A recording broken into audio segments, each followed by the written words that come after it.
out and how we can address those challenges. And we are excited to have Tim DeCora here to help us learn more about those challenges and what he's done and what he continues to do to work with our young people in our district. So without further ado, please welcome Tim DeCora.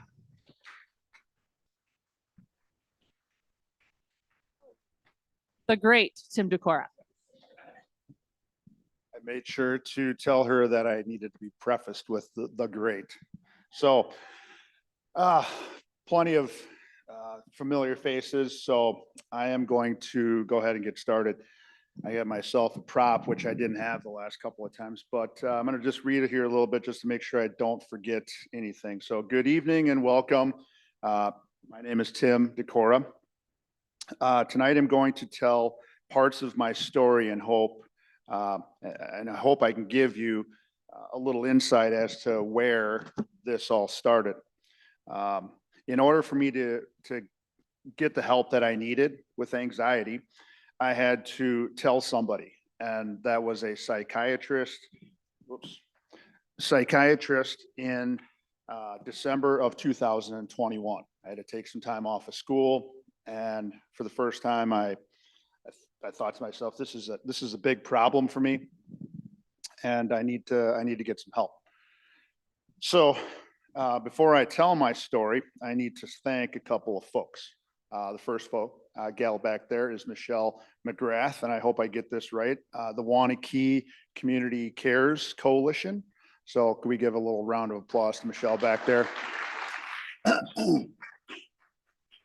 She used to be a colleague, more like a boss to me. She was an assistant principal and she was awesome to work with. And we've stayed in touch over all kinds of different things. And this is one of the things that is new in my life is the speaking. I'm not new to speaking, but I'm new to this particular topic and speaking at libraries. So she's a person that has been a friend and now turned mentor friend. So I wanted to thank her. I also wanted to thank Courtney Cosgriff. She's the one who started all of this. She was or is one of the library people in charge of the adult learning. But I was told that she had a baby in the best month of the year. And that best month of the year is February. So I was hoping that maybe she had it on the 21st of February, but we will need to confirm that somehow. But in place of Courtney is back monitoring the computer and the camera is Amy Sampson. So could we give her a little round of applause back there, Amy Sampson. All right, I picked something that I thought needed to ring true about my life and something that was familiar to me, and that happened to be survive and advance. Those of you that are basketball fans or tournament fans of any kind, basically surviving is trying to win your game. Don't matter how you can do it, just win the game, whether you win by 10 points, 15 points, just win the game so you can advance to the next round. A lot of my life, 54 years old, I would say probably 53 years of my life has been spent surviving, and surviving anxiety and trying to deal with it. Within the last, I would say 14 months, I have now advanced to where I can get up here and talk to you about my story and lay it out there so that you know where it started, what happened, and what it's like now. What it's like now has been overwhelming with the number of people that have requested to have me come and speak at their libraries. I was at Dubuque, the University of Dubuque last night. A former student of mine is in charge of teacher of education there. And he had me come down and I spoke down there. And there was also a person from UW-Platteville, where I went to college, was there on a scouting mission to find out if I can come down there next fall. And absolutely, I'll go there because that's where I went to college. And I know there's probably a couple of proud alums in the area, but UW-Platteville, and they want me to come down there next fall for something during the day and something during the night. And I said, 2 hours, really? So I'm excited to be able to do that. And at the same time, I also do, if you work somewhere that needs somebody to come in and talk, and if you think this is worth your time and my time putting this together, I would absolutely entertain that. So that's my public service announcement for myself. So this is my story. This is quick. My family. I really thought of this today when I was trying to pare it down, because my talk last night went about 85 minutes, and really it should be done in 2 nights. The first night should be me telling the story and how it led to this point. And then the second night should be me going over the coping skills that I use. So I'm trying to combine both of those to make sure that we get out of here before midnight tonight. So I pared it down a little bit. I love to talk about my family. I'm just one of those guys that's very proud of my family and what they've done. So I'm going to pare that back a little bit. All right. So don't tell any of my family members that aren't here. I do have one that is here tonight, so we'll try to make it quick.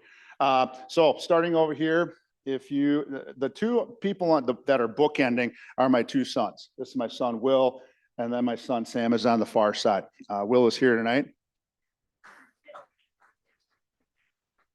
So what's awesome about these 2 guys is that if I need a new knee or a new hip, I have always been, throughout my whole life, I know a guy. I'm that guy. I know a guy. Well, I know 2 guys that are in the knee and the hip replacement industry, and both Will and Sam. So when you need a new hip or a knee, I know a guy. So come see me. This is Samantha. This is Will's wife, Samantha. They've been together for a long, long time. And I believe her mother is in the crowd somewhere. Oh yeah, back there, Chris Murray. Yes. This is my mother-in-law, Mary Alice Cook. This is my dear wife, Sarah. This is at my daughter's wedding, July 8th, Emily, and my son-in-law, Jacob. Jacob is awesome. He is the father of my first grandson, which he'll appear in the slides here. There's myself, Molly, my sister-in-law, Molly Cook, who I've known longer than my wife and my mother-in-law. She was a friend of mine in high school. Her husband, Tom, is behind her, and like I said, my son, Sam. So pardon me for having to look at the slides a little bit since I'm new at this. I teach Phi Ed, so I'm moving around all over the place. We don't have slides, we don't have chalkboards, so I'm a little out of my element, but I'll try to make it work. So the goal for us is to try to be done by about 7:30. So I'm gonna go as quickly as I can. If you can save your questions for the end, that would be great. I will also have my information up there so that you can email me, my phone number. You can call me if you need anything whatsoever from tonight's presentation. So anxiety, that's kind of what I deal with. Last night I told the students that were at the presentation, take anxiety out and put in their depression, put PTSD, put grief, put trauma, put whatever brought you here tonight. If it's something other than anxiety, put that in there. I've found out, having talked to a number of people that are dealing with something underneath the umbrella of mental illness, that you can apply a lot of these same strategies that I will show you tonight to those things. So it happens to be on anxiety tonight, but place whatever you would like in there. Relax, okay? That's what a lot of people would tell me probably the last 3 or 4 years. At school, at home, friends, trying to talk with people about this, what's going on. You look a little amped up, and that's what I would pin it on. I'm ready to go all the time. And I found out after talking to the psychiatrist that not everybody is like that all the time. And I was like that all the time. So quarterback, Packer quarterback, RELAX. I had to learn to do that. And one of my strategies that I do use is a lot of self-talk. And one of them is this. All right, Tim, just relax. RELAX. just slow down. So that's one of my strategies that I use. So I was told that a lot. Try to relax, calm down if you can, and just sit there. My wife would tell me, just read a book, watch a movie, just try to relax and settle down. When I would be sharing some things about, hey, I'm just a little pumped up, a little fired up, and it would be at 9 o'clock at night when you're ready to go to bed. Shouldn't be like that. You should be a little wore out. I thought I'd be a little wore out from that, but apparently I wasn't. Where did this all start? So one of the things I had to do after that December of 2021 meeting with a psychiatrist was, we got to find out what's causing the problem. You have some solutions. I just don't think you have enough solutions for the problem of anxiety. So we got to figure out your solutions, and then we also got to figure out where it started. So we put together this timeline of, and I tried to pinpoint of where I felt anxious the most.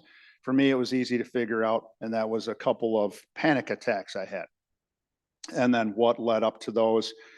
And then I started seeing some common things that popped up when I had these episodes of anxiety, and a lot of them, and I went all the way back to February 21st of 1969 when I was born. And then I started going forward then. So this is my mom. My mom, Renee Thundercloud Decora. She was 18 years old when I was born. Very young parent. Now, I don't know what you were like when you were 18, 19, 20. I know what I was doing. I was living the life of an 18, 19, or 20-year-old, working during the summers, going to college, having fun, doing all of the things that you should be doing. My mother was doing all of those things while she was trying to attempt to raise me. The nice thing about my mom is that she had her grandmother who raised her. My mother was not raised by her mom. She was around, but she was into a second marriage with brand new kids. So my great grandmother Ellen had to raise my mom. So she didn't have necessarily that strong link with her own mom in our house. So she did have a link of my grandmother Ellen spending a lot of time with me and taking care of me and babysitting, which I'll get into as a part of the whole story.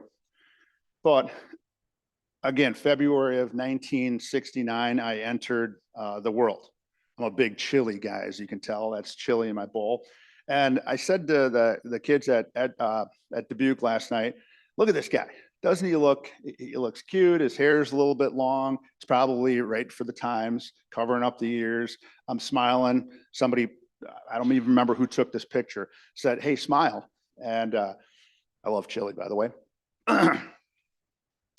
But you can't tell that I probably had gone through some anxiety the night before, the week before, the month before. I want to say that I'm probably about 3 years old in the high chair there. So I started experiencing it at a very, very young age. One of the things that I can remember, and it gets the hair to stand up on my neck a little bit, is this. When I got to be about 3 years old and I can start to remember stories and have memories, I remember vividly my mom would tell me, and I would be holding on to her, don't go, I don't want you to go, I want you to stay here, can't you stay home? And she said, no, I'm going out with some friends, we're going out to watch a movie, all stuff you do, whatever, put in whatever you do at 19, 20 years old, 22 years old, whatever. So she would go and I would be left at home with my then about 79, 80 or 80-year-old grandmother, great grandmother. And so she would take care of me a lot. My mom would often tell me, all right, you see the little hand, it's on the 10. When the big hand gets to the 12, that's when I'll be home. Okay. That's when I'll be home. And I can't tell you the number of times that I heard that. And I can't tell you the number of times that it actually happened.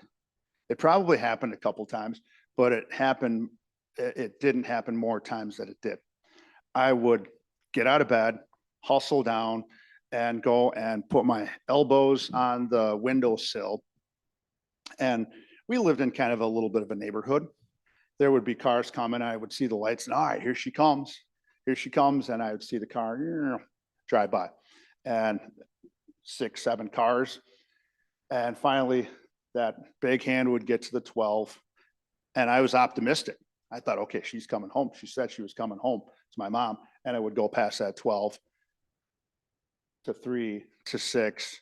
And I don't remember how many hours I would sit by that window, but I know it would be at least an hour. And then finally, I did remember her saying, all right, if I'm not home, you go and brush your teeth and put yourself to bed, which I did. It's my mom. So I went upstairs, put myself to bed, and I would hear cars on the road. I could hear them coming down the street and then going by and just praying, this has got to be the one. This is her coming home. And I would eventually fall asleep. Probably started anxiety there, probably started some insomnia, start a lot of prayer. I remember praying a lot. That's one of the things that she did teach me, was to pray. And I would pray for her to come home. And oftentimes it wouldn't be until late at night or when I was asleep. So that's kind of where it started for me. That's where I pinpointed it. Goals for tonight. My former principal, where is he? Oh yeah, there's Mr. Kirsten is here. So he always said, he asked me right before I got here, you got your goals? I got some goals tonight. Okay.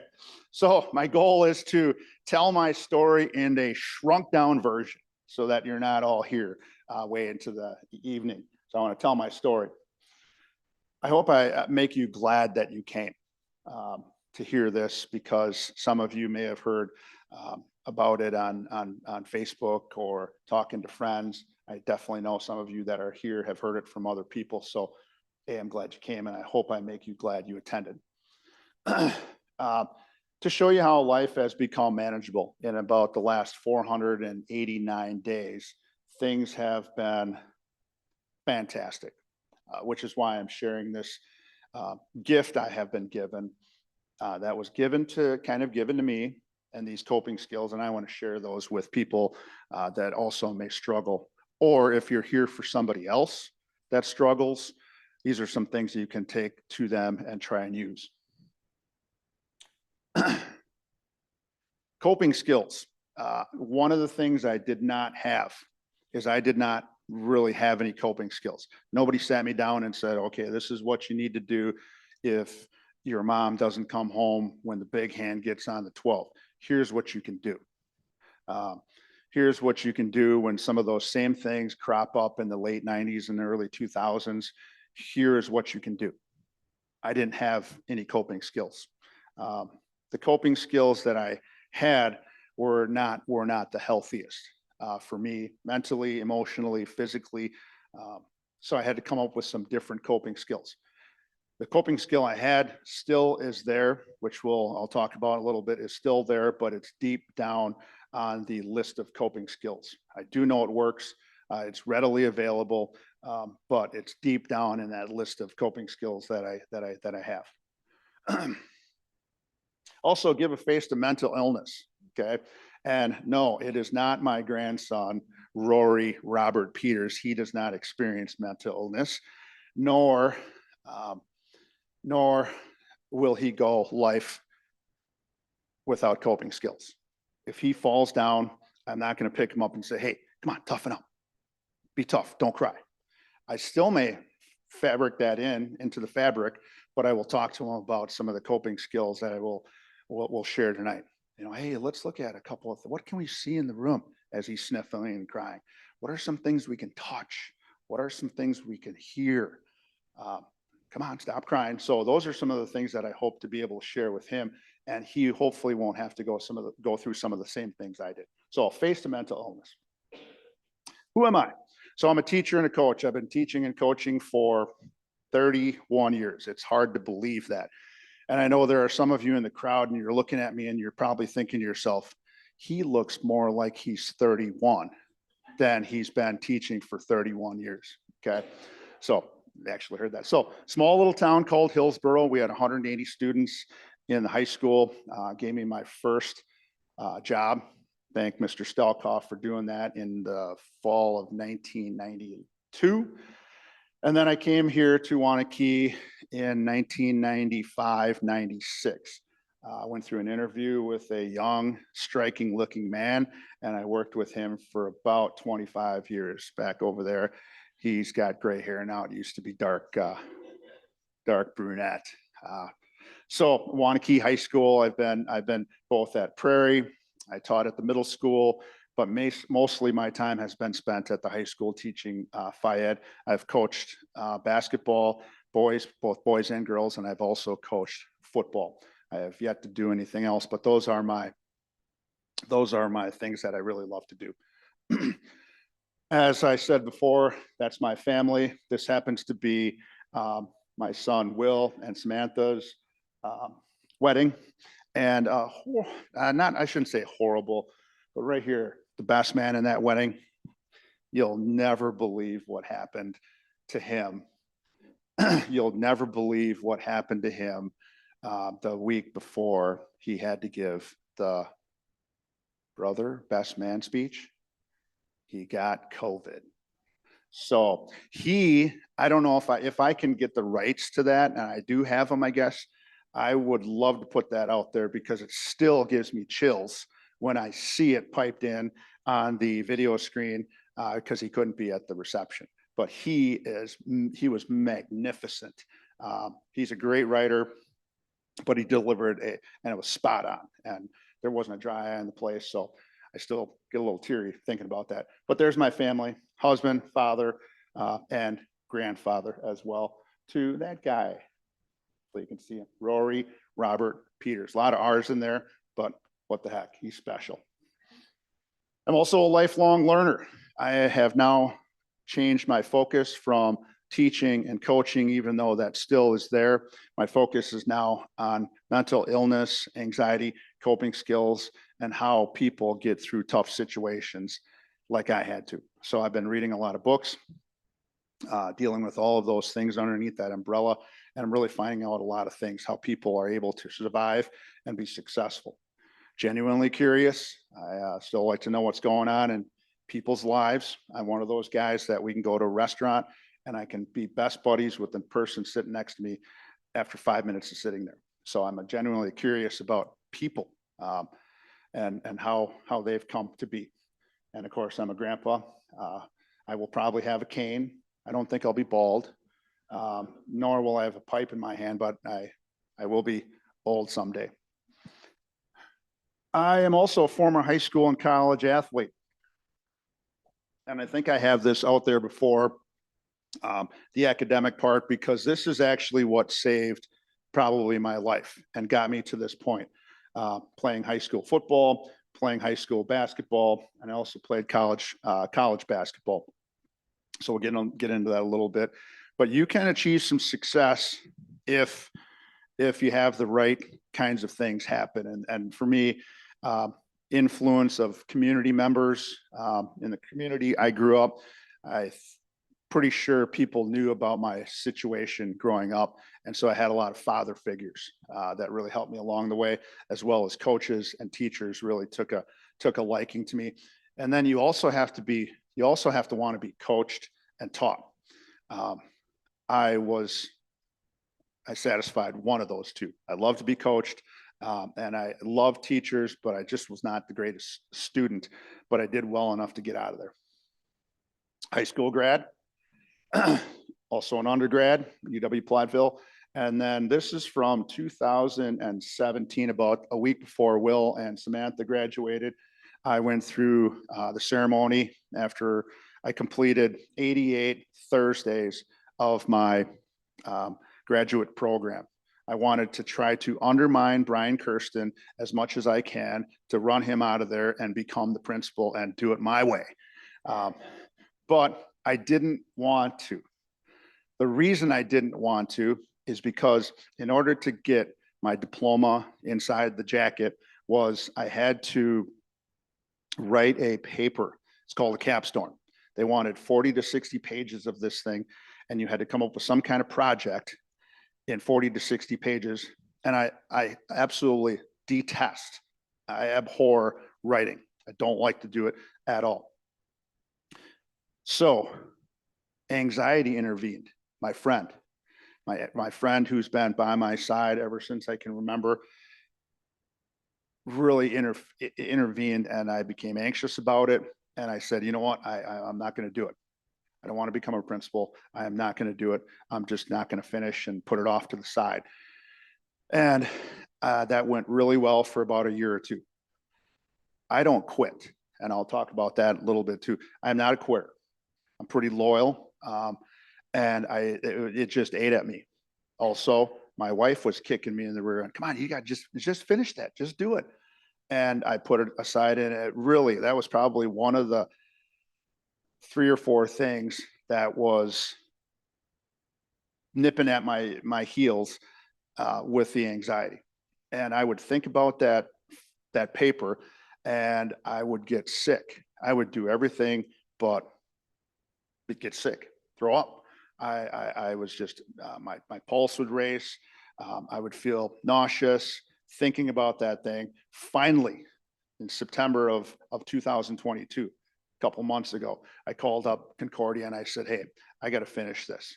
Well, we're glad you called, because your 6-year window is going to close.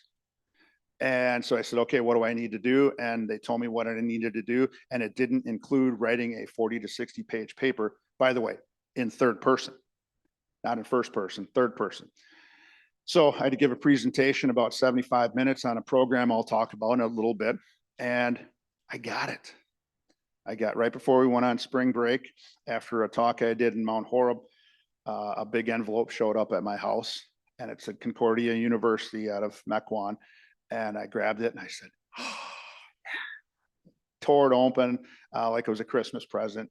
And sure enough, there it was, my college master's diploma. So I am a master's diploma holder. And my son said, woo, yeah. And my son said, can I now put that and answer that question? Is a parent a master's degree holder? You can now, for sure. All right.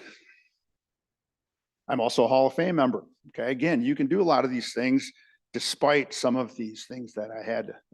Hall of Fame member of the Wisconsin Dells High School, UW Platteville, and also a new member of the Ho-Chunk Athletic Hall of Fame.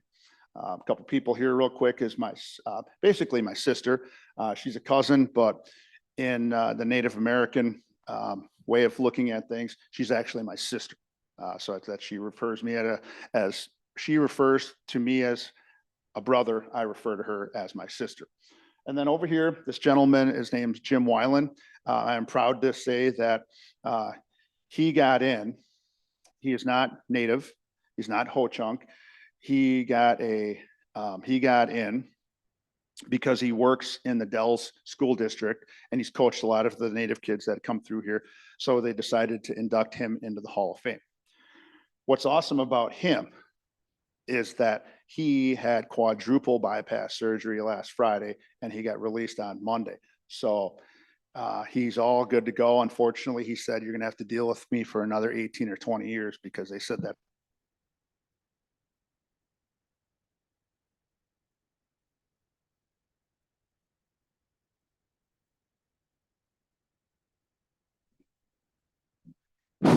Here we go. Got it. Yeah. Battery's going.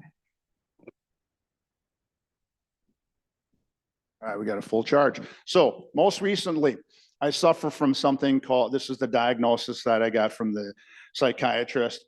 I suffer from GAD, generalized anxiety disorder. Really, here's the Google definition. Give them credit, cite them, but it lasts 6 months. As I said, mine lasted about 53 years. Not all the time, but it would be there, and it was present a lot of the time. I don't know that I hung on to anything longer than maybe 2-3 weeks. Certainly that paper and that getting that diploma was there for a while. That was about 5 or 6 years. So some of the stuff can stick around. Some of it goes and comes. But anytime I would think about things, anxiety. And the other thing that was in my life a lot was fear. And as I told you about that, I really feared for the safety of my mom when she wasn't home. So here are some of the symptoms that I kind of personally deal with. Whoops. I guess we'll go this way. So these are my symptoms. Racing pulse. I would often check my pulse, probably, I'm going to guess 30 or 40 times a day, always checking it, always feeling it. And in particular, it became odd checking it right before I was ready to go to bed. I should be calmed down, and it was racing all the time. It was racing all the time, constantly checking my pulse. Great advent is a smartwatch because it checks it for you. So it made life a little bit easier, a little bit tolerable. And my wife would often say, "What are you doing?" And I would, of course, hide it. I'm not checking my pulse, but she knew. Shortness of breath. When I got my diploma, I don't know how many of you were bear hugged when you were a kid. Somebody comes up behind you, pick you up. "Hey, how are you?" Maybe an uncle, maybe an, whatever, older brother, and squeezed you, and you could breathe, and you could only open your lungs so much. That's how I felt all the time. And it still kind of amazes me that I was able to play basketball and play sports and do all the stuff you do when you're a kid. And I always remember being short of breath, and I would never tell anybody, but it was like that a lot. When I got that diploma, that weight and that bear hug was completely taken off me. And for the first time, really, in a long time, I could do this. I could finally take a huge breath of air, and I couldn't do that for the longest time. So shortness of breath. Lightheaded. When you aren't getting enough oxygen in, and this comes from my doctor, Doc Ranum. I went through all of these things and kind of tried to get the layman's terms, the medicine anxiety for dummies, which I'm not going to try to tell you. But the lightheaded stuff came from just not getting enough oxygen, and truly not getting enough oxygen to your brain. And they say, the doctor would say, the psychiatrist would say that a lot of times people with anxiety, oftentimes are holding their breath and they don't even know it. And you just don't really think about it because it's an involuntary thing. So there were probably times where I was not breathing like I should have been. So a lot of lightheadedness. Other symptoms, fidgeting. I'm not a big pencil fidgeter, okay, because I'm not a classroom teacher, but I would tap my foot a lot. One of the times that really strikes me is when we went to Mexico in 2013. I was all worried about making sure we got there, got on the plane. There's a lot of stuff you got to worry about when you travel outside the country, and probably not coupled with anxiety, not the greatest thing. But when we landed and we sat down for lunch, my foot was just tapping the floor all day long. And finally, my wife had to put her hand on my leg, and she said, "Stop." I'm like, "I'm just a little fired up. I'm glad to be here." I was glad to be there because we got through all of the things that gave me that anxiety. But then I started thinking about going home, and I enjoyed most of the vacation for the most part, but for a lot of it, I was nervous about being where we were and are we going to get home and all that stuff that goes in with traveling, except it was probably times 100. Couldn't focus. I had a 5-minute drive to work for the last 27 years. And out of those 27 years, if you add up all the time, I'm going to say that there was about a year's worth of time where when I looked at the speedometer, that's how it looked on a 5-minute drive to school. There were times where I thought I would have to pull over and catch my breath, and I just couldn't see the dashboard. It looked like that. Again, had a little bit to do with not breathing properly, not sleeping enough the night before, a lot of insomnia, and I had to do this quite a bit. And I'm glad I only had the 5-minute drive to school. I can't imagine now, I live 25 minutes from school, how that would be, but I don't have to worry about it because I am somewhat anxiety free. So being like that, I'm glad I don't have to live like that. Isolation. One of the things I would do is I would try to isolate. One of the things I heard within the last couple of weeks is when I was in playing sports, I did everything I could to get to the top of the pile. But for most of my life, I didn't want to be on the top of the pile. I wanted to be buried underneath it somewhere, having to deal with anxiety and not wanting to answer questions, not wanting to be anywhere. I wanted to be buried underneath the pile. Getting to the top certainly helped me to where I am today, but that anxiety, dealing with that, I just didn't want to answer questions. I didn't want to be around. Definitely hated meetings. I did not like meetings whatsoever. I would reluctantly go to them because it was part of the gig. But anytime I could try to get out of them, I tried to. And I wanted to isolate. My favorite place in all of Waunakee, two favorite places: my bedroom and my office, because I was the only one there for the most of it, most part. And then I would also have to say in front of my students, because they really helped me get out of my own thinking. Other symptoms: insomnia. That's one of the things I could not, I guess I'll talk about this a little more, but I had trouble sleeping. There were times where I had to call in sick because I just didn't think I could teach. I was tired, and any of the sleep that I did get was not probably healthy sleep. I would dread going to sleep, and I would dread going to bed. And I would try to stay up as long as I could, 1 or 2 o'clock in the morning, and getting tired so I could sleep through the night. I'd fall asleep, and I'd be up a half an hour later for another hour and a half. Fall asleep, be up for 2 hours, and look at the clock, and all right, it's 5:30. I don't have to get up until 6:30. And I was up the whole time. So it was a struggle trying to get a good night's sleep for a long, long time. Here's something that I thought was a card that was dealt to me by my mother. Genetically, I was with high blood pressure. I had it since about the early 2000s. And that was the start of my revisit with anxiety from when I was a kid. High blood pressure, normal is 120/80. Typically mine was 140 or 150 over somewhere in the hundreds, all the time. And again, I got a cough. Dr. Random gave me one, and just kind of monitor that thing. And I'd put it on middle of the night, wake up middle of the night. It should be down, right? You've been sleeping. It was always up all the time. And eventually, I was up to 3 high blood pressure, high blood pressure medications when it was the toughest. And I gave up drinking alcohol in 2014 because that was one of the things that was present in my life. And I gave that up. And I went from 3 down to 2. And then Doc Random had me come in and took my blood pressure, and it was 60/40. And I had to get off of that stuff. And those numbers might not be correct, but it was really, really low. Once I did that, that helped alleviate some of the anxiety, but not completely. So it definitely helped that it was not necessarily genetic. It had to do with some of the alcohol, but alcohol led to a lot of my anxiety. So once I eliminated that, my health started to come around. But I didn't necessarily in 2014 address the anxiety. Heart attack. I did not have a heart attack. I try to take care of my body as best I can, but I did not have a heart attack. I always felt and I always dreaded or thought of, this is how I'm going to go out. I'm going to have the big one. Unfortunately, it never happened.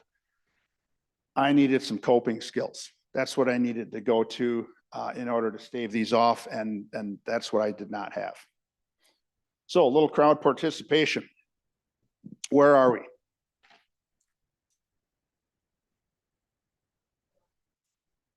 Waunakee Library. Who said library? There you go.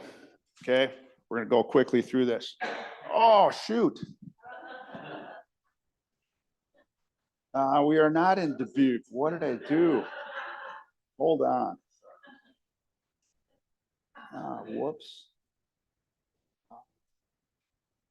This won't take very long.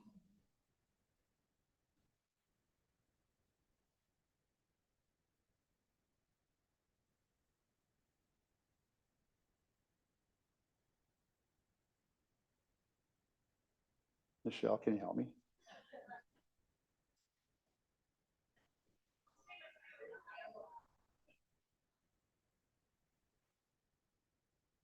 All right, we'll have to, this is gonna go a little bit longer, but we'll make it work. Okay, so yesterday we were in Dubuque. This was supposed to be a picture of the Wanakee Library. What is the date? Anybody know the date today?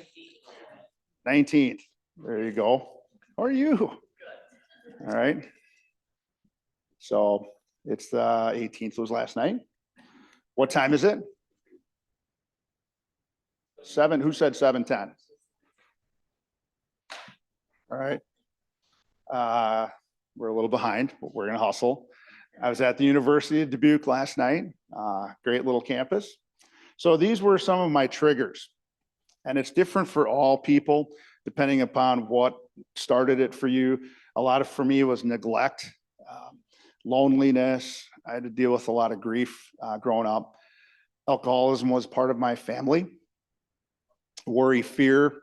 I didn't have any coping skills. I had the fight or flight probably in that order. Got into a lot of little scuffles when I was a kid. You did or you didn't, and most of the time you did. Flight, run, or sometimes freeze. I really never done the freeze, but I know people do. And really, and this is no disrespect to my parents, but they were just doing the best they could with what they thought, what they were given, and it was really some inadequate parenting. So I talked about my great grandmother, Ellen. She was 76 years old when I was born. And one of the things that I don't remember this, is that she fell a lot. And that was one of her things. So the two people I know that have Parkinson's are Muhammad Ali and Michael J. Fox, correct? So they shake. And I could remember her doing that in her last couple of years because I was a little bit older, but she fell a lot. And one of the things that when I would have an aunt or one of my aunts or maybe an uncle would be over taking care of me, they said that it was almost as if I could predict when she would fall. She'd be walking and then she would fall and I would start to scream. I'd be beside myself. And of course I would go and help her up. And that was probably one of the beginnings of that. I could anticipate when that was going to come, and I knew it was going to come, and so it scared me. I didn't know how to deal with it. One of the things that made me develop my not being a quitter, being a little bit of, I guess, a warrior, is that we both got my great grandmother and I both got food poisoning, and for some reason I had to spend 30 days in the hospital, Baraboo St. Clair, and that's one of the things I'm curious about is why I was there. Other than I lost a lot of weight, they had to get me up to a certain weight before they released me, but I was there for 30 days. I think, hold records for temperature by a 2-year-old, 106.5 degrees. They had to pack my little body in some ice for an hour, and then it finally came down. But I put these pictures up here because they make me happy. That's one of the coping skills I have is pictures and memories of when I don't remember, but that's got to be September of 1969, which would make me about 6 or 7 months old. And then there's me at about 3 or 4 years old, big sweater vest guy back then. So I mentioned my mom living the life of an 18 to 22-year-old. There I am there one night. And it's really, if you don't have a whole lot of experience to go off of, there's really not going to be much that's going to affect you and what you think is going to happen. So when my mom left, I just knew that sometimes she would not get home when she said. And I had to live with that and had to go through the stress and anxiety dealing with that. But one night, she had gotten into a fight. She'd gotten beaten up and she did not come home. So got up, I knew the drill. I would get myself up. I wanted to get outside, get yourself something to eat, and get outside and play. That was a way to cope with anxiety, was to get outside and run it off and play. She wasn't home. Car pulls up down at the bottom of the driveway. We lived on a little bit of a hill. And of course I see my mom. So I sprint down there. I'm running as fast as I can. Boom, slam against the car door. And she turned. I'm like, Mom, turns and looks. Both of her eyes are shut. black eyes. She had been beaten up the night before. So what do you think went through my mind after that every time she was not home in time? I would worry about her and her something bad happening to her. And in this case, her getting beat up. I can proudly say to this day that after that time, she had never gotten in a fight. She had never been beaten up, but that's all I could think of. It gave me a lot of stress. It was just one more thing that got added in there. So who knows where this is? Who said that? Okay. Oh, you said that. Okay.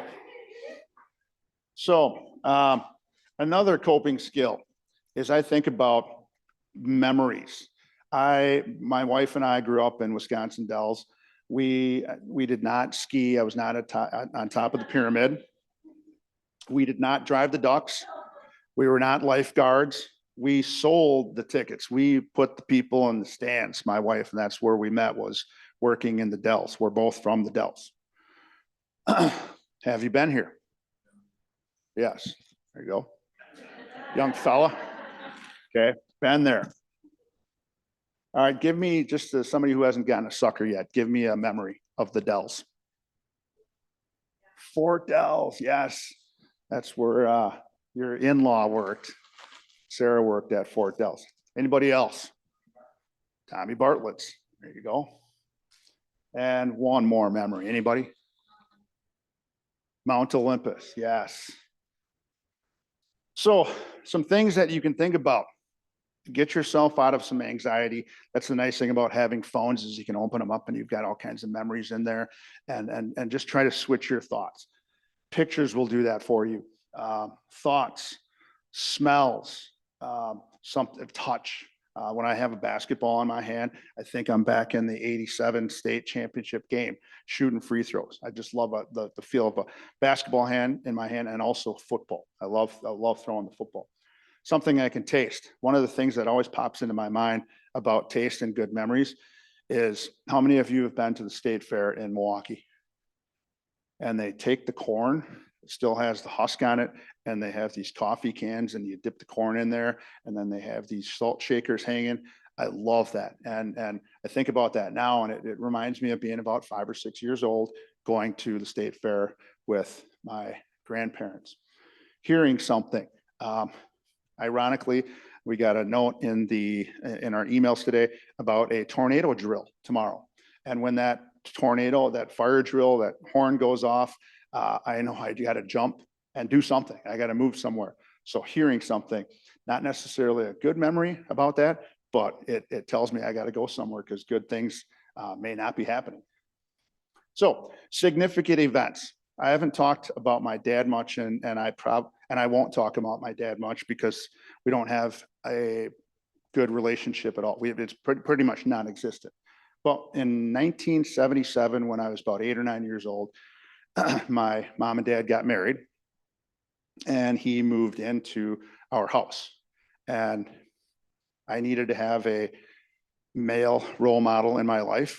Up to that point, I had my grandfather and my great uncle fill the role of my dad. He was around, but he didn't live with us. And the reason I will be one of the best grandfathers of all time is because I had two of the best, that they taught me work ethic. They taught me how to play pool. They taught me how to be competitive. They taught me to make sure that everything you have is yours. Take care of it. So they gave me a lot of really good values. Another significant event, 1977, September, my brother Troy was born, and he played a significant role in some of the things that are going to happen here shortly that have led to my anxiety. Early teens, grandfather Emerson, my mom's dad, got cancer in October of 1984. As you can see in the middle there, I spent a lot of time doing that, just outside, shooting, throwing football around, and just could not stand being inside. with, in addition to my father moving in, he also brought his alcoholism to our family. I mentioned that my mom spent a lot of time out when I was younger. She was in the early start of her alcoholism. And coupled with the two of them, that was pretty rampant in our house. So I spent a lot of time, like I said, outside of the house because I just couldn't get away from it. In December of 1984 is when my grandfather passed away.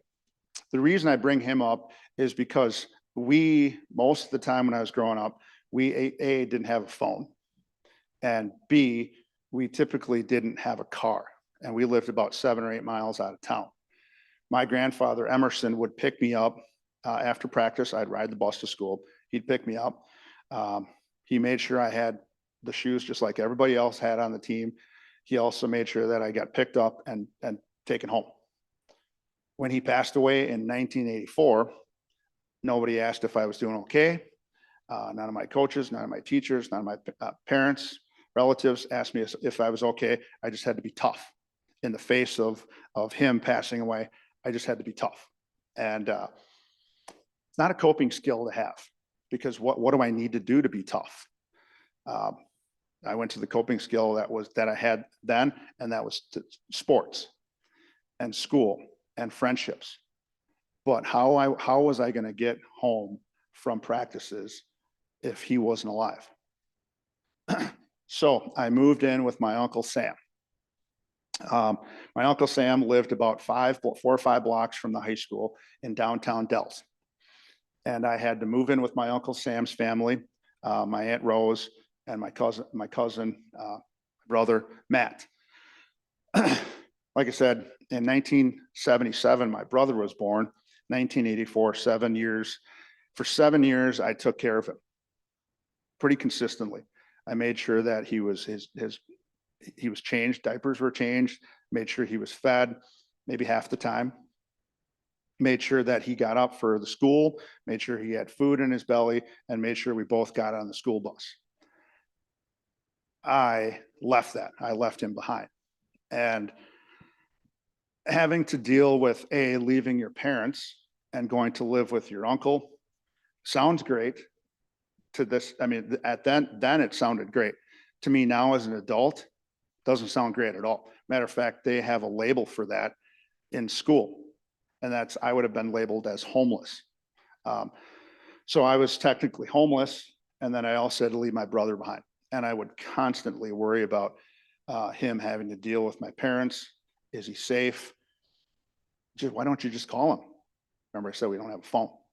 So there's no cell phones. There's no way of me seeing him at all if he's okay. And it would be every couple of weeks, drive the car out there and see him and make sure he's doing okay. And he probably masked it just like I did. Yeah, I'm doing fine. This happened, all that shooting around outside. This happened in 1987. We won the state basketball championship. And that's really about all I'm going to talk about. But again, despite all of those things, if you have some goals, you can achieve some things. And one of the goals, my great uncle, Reuben, Emerson's brother, took me here because the Dells made it to state in 1978. And my uncle, Gary, was on the team. And from 78 to 1987, I went to the state tournament to watch the state tournament. And I could not wait to play there someday. And I would watch the games on TV. I said, we're going to play. I thought to myself, I didn't say it. I thought to myself, I want to play there. So if you also put your mind to it, things can happen. So I took that energy, and I don't know if you can see me down there. I'm way down in the corner shooting on 3-point arc. 3-point arc, 1987 was the last year. It didn't exist. The next year it came in. So these are the coping skills. I'm going to go over a little bit, Ms. McGrath, but we're going to hustle. So the first thing that happened in December of 2021 is I got on some medication. I'm not here to sell medication, so I'm not going to spend a whole lot of time on that. But what it did was it changed the chemistry of my brain, and it changed it for the better. And basically my doctor said that it's going to open up passages in your brain that may not have been opened before for you to feel this or feel that when these experiences occurred. And to me, it's saved my life, along with a recovery team. So I tried the medication stuff back in 2000, late 90s, early 2000s, because I was taking care of my own kids. They were young kids. Same as I was taking care of my younger brother. They're all about the same age. My wife took a job as a lobbyist, and I wish she would have that job right now because it was a pretty good paying job. But she had to spend an awful lot of time outside the house, going to functions. And of course, I'd say, what time are you going to be home? And she'd say, I don't know, usually around 10, 10:30. Guess who waited up until 10 or 10:30? Me. Would I put my hands on the windowsill? No, I wouldn't.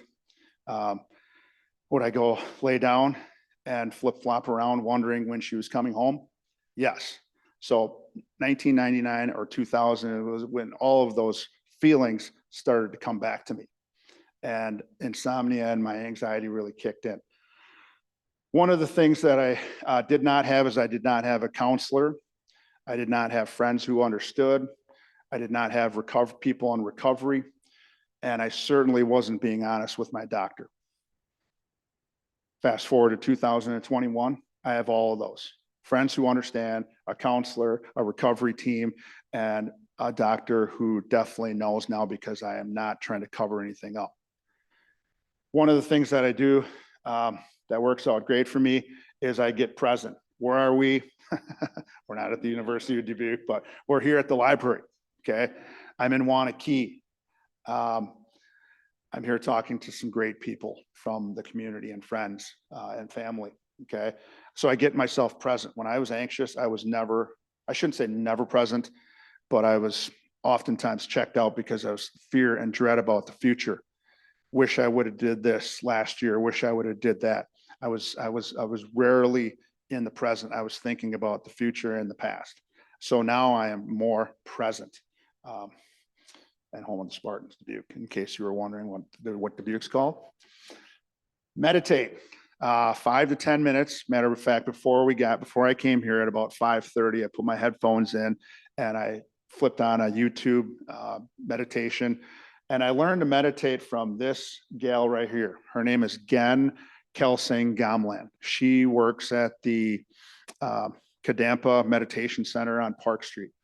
So one of the things that I took to my recovery with anxiety is I said, okay, I'm going to apply what I used to do for football and teaching.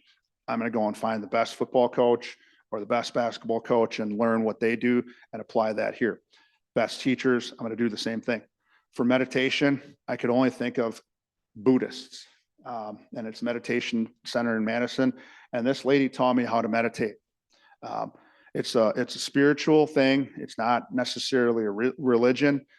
But what happens is they take you through about 10 to 15 minutes of meditation, teach you how to breathe properly, which I probably wasn't doing. They give you some life skills, about 20 to 30 minutes, some of the same coping skills that I'm going to talk about here. And then they finish with meditation.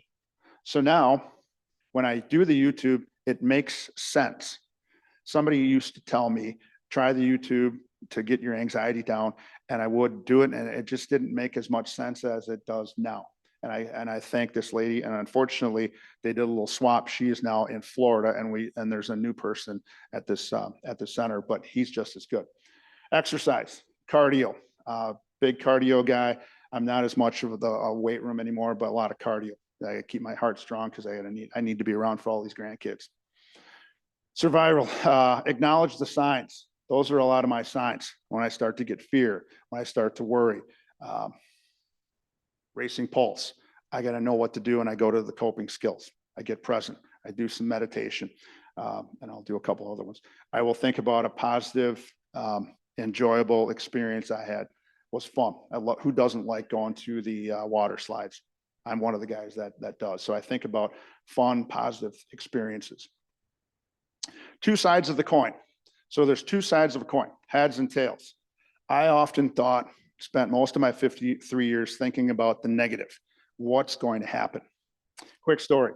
My Uncle Sam, who I moved in, took me in. Some way I could honor him. I honored him by putting his name in for the Badger Honor flight. And we are going on May 20th, jumping on the plane, flying to DC. Woo, yeah. So, love that man. We had to go through a training, March 26th, I believe. The chaperone, yeah, I'm the chaperone and he's the vet. So we got split up and I went into the chaperone room. I think it's called, is it chaperone? Anybody do that? I can't remember. So I had to learn about how to open a door, how to prop the wheelchair up, how to go upstairs, how to come down, etc. And my anxiety kicked in. And I started to do a little bit of this down here. I spent a lot of time, a lot of my life listening to myself and listening to my anxiety. There's no voices in my head. I was just talking to myself. There's absolutely no way we can take it. During COVID, one of the things that he got COVID, and as a result of COVID complications, he had a stroke. He doesn't move real well on his right side. He doesn't speak real well, but he gets around. This is a man who played softball, men's softball until he was 70. Played men's league basketball until he was in his 50s. And I still would like to be like him. But I said to myself, there's no way he can do this. We can't do this. My anxiety was talking to me and I was about ready to get up and say, hey, look, we're out. I'm not doing this. That's not on him. That's on me. Took a deep breath, breathed a little bit. What's the positive? Flip the coin over. The positive is that there's going to be a doctor on the flight. They'll have wheelchairs. He can, if he's tired, he can sleep the 2 hours out. He can sleep the 2 hours back. We'll have plenty of water. We'll have plenty of food. If I can't push him, somebody else will jump in and push for me. We're just going to be busy. And I think it's going to be the best experience for him. And I think it's going to be the best experience for me and him and I to come together. And my anxiety, gone. Because I flipped the coin over and thought of the positives. So that is one of the things I do. And also, I started talking to myself. I wasn't doing it out loud, of course. I didn't want to look like an idiot. But I started talking to myself and reassuring myself that it was going to be okay. So instead of listening to myself, I started talking to myself. ODAT, AAT, one day at a time. And for me, getting through anxiety sometimes was 1 minute at a time. I just need to survive this minute. My heart's racing. I feel sick. I just need to get through a minute. Soon, a minute became 60 minutes. Soon, 60 minutes became a day. And I started putting the days together where it wasn't impacting my life as much. So it went from a minute to a day, to an hour, to a day. And now I can say, and I can honestly say that it's been about 489 days of essentially anxiety free. And I have not lived a better 489 days in my life. It's because of some survival and coping skills. And you also got to face your fears once in a while. I had to face my fears about getting on a plane. I used to dread flying. But sometimes you got to face your fears and look the bully in the eye, and you just might have to, you just might have to fight back. Now I have tools and skills to fight back when I didn't have them before. And Ivan Drago would beat Rocky all the time. Not anymore though. Insomnia, I talked about that a little bit. Oftentimes I was up. The sleep that I got was not healthy sleep. It certainly was enough to recharge my batteries a little bit, but it was not. Thinking about bills, thinking about yesterday, thinking about tomorrow took up a lot of my time. Find a hobby. I don't really have any hobbies, but I do like to cook. Down in the middle there is my son-in-law Jacob and my other son Sam. This is a great place just outside of Poinette called Hookers. You can go up there and grill your own. Who's been to Hookers before? Anybody here? That's good stuff. Okay. Cook. I love cooking. Oops. Who knows where that picture is here up in the upper right-hand side? What? Grand Canyon. There you go, young lady. Grand Canyon, big hole in the ground, right? That's what I said. We're not doing that. Big hole in the ground. It is spectacular. And we were there, I want to say before COVID. I can't wait to go back because I'm going to look at it with a different lens now. Then I'm going to be darn glad I was there because I'm not trying to avoid being there. So I'll be with a different lens. Family time, Packers, big Packer game a few years ago. We're big Packer guys. Talked about the, I don't know if I did. Yeah, I kind of sort of did with my future grandson. Talked about 5 things you can see in here. What are some things you can see quick? Screen, me, there we go. So pick 5 things, takes your mind off, might be your racing mind. 5 things, point them out. I can see a speaker, okay? I can see a sign. Things you can feel the chair, you can feel the carpet. Hear, what can I hear? The blower on the monitor here. Smell. I had a picture of the basketball court. 100% of the women said, what can you smell at that basketball court? Guess what they all said? Stinky boys. Taste, okay? So that's why I gave you the caramel apple. Those are my favorite suckers. So I'm going to try to carry some of those around. If I get a little anxious, I can work on a little taste. 2 things to help get me away from my anxiety. Thing I also do is journal. I'm not going to go through that because it wasn't going to be on tonight's slides, but I do journal my thoughts. Never wanted to talk to anybody about my thoughts. I did learn that you can talk to a journal about your thoughts and write down what you're thinking. And for a lot of my 54 years, I would say that I was thinking about the past and I was thinking about the future. Now I think about how am I feeling today when I wake up, and it's usually good and relaxed. And tonight I'm going to write down good and happy because I got to spend an hour and a half with some fine people from Waunakee.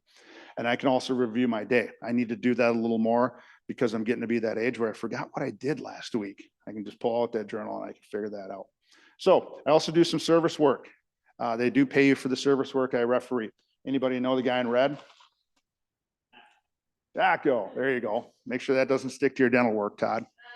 So Jocko, yeah, I kind of got to know him a little bit. So it's awesome. I do self-help and recovery meetings, both in person and Zoom.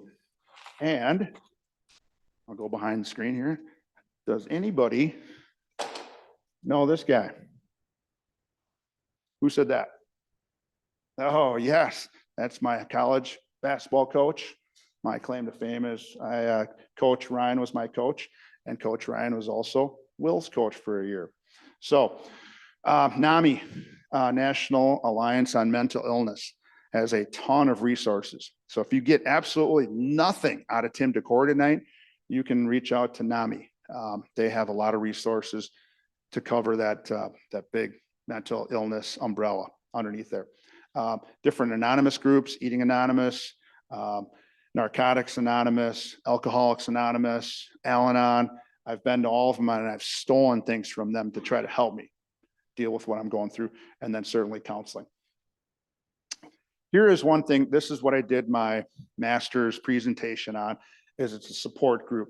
So if you can't find people dealing with mental illness, I will be in your group. And all it starts is 2 people to start it. And we started with 4, and it's branched out to about just under 20. It's called the Waunakee Staff Support Group. Real quickly, during COVID, we lost a lot of teachers. A lot of teachers left. The ones that stayed have to deal with a lot of anxiety, depression, and I wanted to have somebody to turn to, somebody I'm working side to side with. So we started the staff support group, and it's just some place to go where you start to see and feel that you're not alone in this whole thing. And that's the biggest thing I've heard from other staff members that have attended this, is they are not alone. And then they can get some of these coping skills. Matter of fact, we had our first official meeting on the 12th last Wednesday. And we had, I want to say 13 people, and about 6 said that they couldn't come because of coaching conflicts. One thing I learned about mental health and dealing with other things is that you got to schedule your things around your mental health. And that's what I don't tell them to do. That's what I do, and it works for me. All right, I'm gonna shut her down here shortly, but one of the things I had to do was I had to get rid of some resentments. And I had one big resentment for a long, long time. Matter of fact, until March of 2022. Who do you think that what resentment was against? Anybody know? My mom. Okay, there's my mom. She's about, I want to say 3 or 4 years old. I had a dislike and a love for my mom. I absolutely love my mom. She left way too early, 1997. I disliked her for not the way she treated me. I just wanted her to treat me better. I disliked what she became. She became an alcoholic. She tried desperately to quit and she just couldn't, partly because of her significant other. And she just finally succumbed. She just needed somebody. We do share the same thing. I remember her pulling over and fidgeting and with anxiety. I believe she probably had depression because she had lived most of her life without a mom. And she was just doing the best she could. And I didn't realize that until March of 2022. There's her. That's when I came into her life. This is her senior picture. And I was born a year or a couple months later. There's her in 1991 at my wedding. And I was probably not happy with her then. Glad she was there, but I was probably not happy with her. So March of 2022, with the help of some some counselors, friends, they said, you got to go do this. It'll lift a weight off your shoulder. It'll get that bear off your chest. You got to go and make some resentments. And even though she's not alive, this will work. And I'm thinking, okay, I'm spiritual. I have some beliefs. I'm going to listen to these people because I don't know how to get out of this anxiety. So I went there. I had a long list of things and they said, write it all down and you don't want to leave anything out. So I went there and I said, I just made some apologies. And I said, I want to say that I'm sorry for the way I treated you. I want to say that I'm sorry for not realizing that you did the best you could with what you had. And for that, I am grateful. I returned Mother's Day weekend. By the way, I'd never given my mom flowers.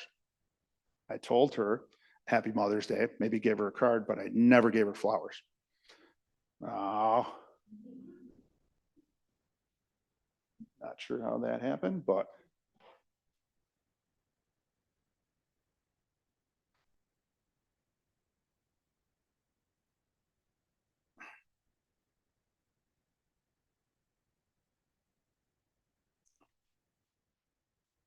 so I ended up going back on Mother's Day weekend and I dropped this crystal, whatever, ball and it had a flower in it. I said, Happy Mother's Day, Mom. Dropped off a flower there. It wasn't as powerful as in March. That bear hug that I was in, those weights that I had on my shoulders lifted off. And I don't know if any of you have had a spiritual experience, but that was a spiritual experience. There was no lightning coming down. There was no sun shining through the clouds. It just was something. And since then, I have been one of the happiest campers in my life. There's a few other amendments that I have to make, but this was a glaring one.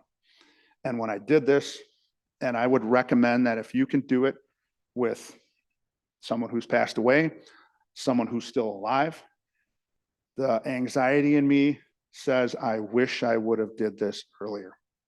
I wish I would have did this when she was alive.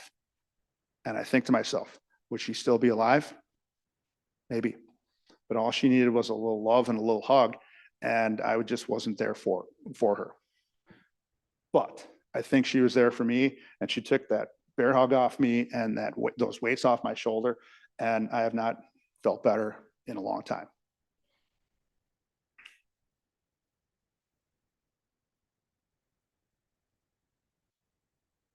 Oh, Bugs Bunny in the corner. So last thing I'm going to leave with you here is a nightly reading. I try to stay, and this I stole from Alcoholics Anonymous's big book. It's a reading, and I read it every single night I go to bed. It tells me the things that I need to stay away from when it comes to my anxiety, because that's the problem. A solution for me, and I haven't talked about this much, but a solution for me for a long time leading up to 2014 and a little bit in between is that I drank, and sometimes I would drink too much, but now I have these coping skills. Was I resentful today? I'm a little resentful at this computer that I didn't get the slides up, the proper slides. Have I been selfish? No, not today. Have I been dishonest or afraid? I have not. Do I owe an apology? When I would go to some of those other coping skills that aren't healthy, I had to do a lot of apologizing. So try to find a coping skill that you do not have to apologize for using. And the ones I gave you tonight, I guarantee you probably don't have to apologize for many of those. Was I kind and loving today? Darn right I tried to be. Was I thinking of myself most of the time? When you're a teacher, you think about your students most of the time. So I got that one bagged already. Try to pack things into the stream of life. This weekend, we're going to, of all places, Decorah, Iowa. Yes, it does exist. We're going there. I took a personal day. I'm not going to be in school because I had 2 speaking engagements, one last night, one tonight. I need to take a day off. So I'm taking a day off to go and go to Decorah, Iowa. And then we're going to go to a football game on Saturday. But I must be careful not to drift into worry, remorse, or morbid reflection, for that would diminish my usefulness to others. And I want to be of usefulness. I want to be a service to other people. I was always like that before, but there would be anxiety that would interfere, and I could not be of service to myself, let alone to somebody else. And now that has changed immensely. So here's my contact information. Before you go, I'm actually going to try to get my original slides up because I have because I'm techie, I have a QR code that will take you to a survey and have you answer some questions about what you thought of me tonight. And I would like you to be honest with me. The best coaches that I ever had, Coach Ryan, Coach Capelli, Coach Cool, all of and Pat Rice are honest about getting you to be better. And so if you can be honest about what I did tonight, that was good, what you took away, constructive criticisms, put it on there. You're not going to hurt my feelings. If anything, you're going to make me better. And that's what I want. So I want to say thank you for coming out. Sorry I went a little over, but this is good stuff, and spent some time with some good people tonight. So thank you.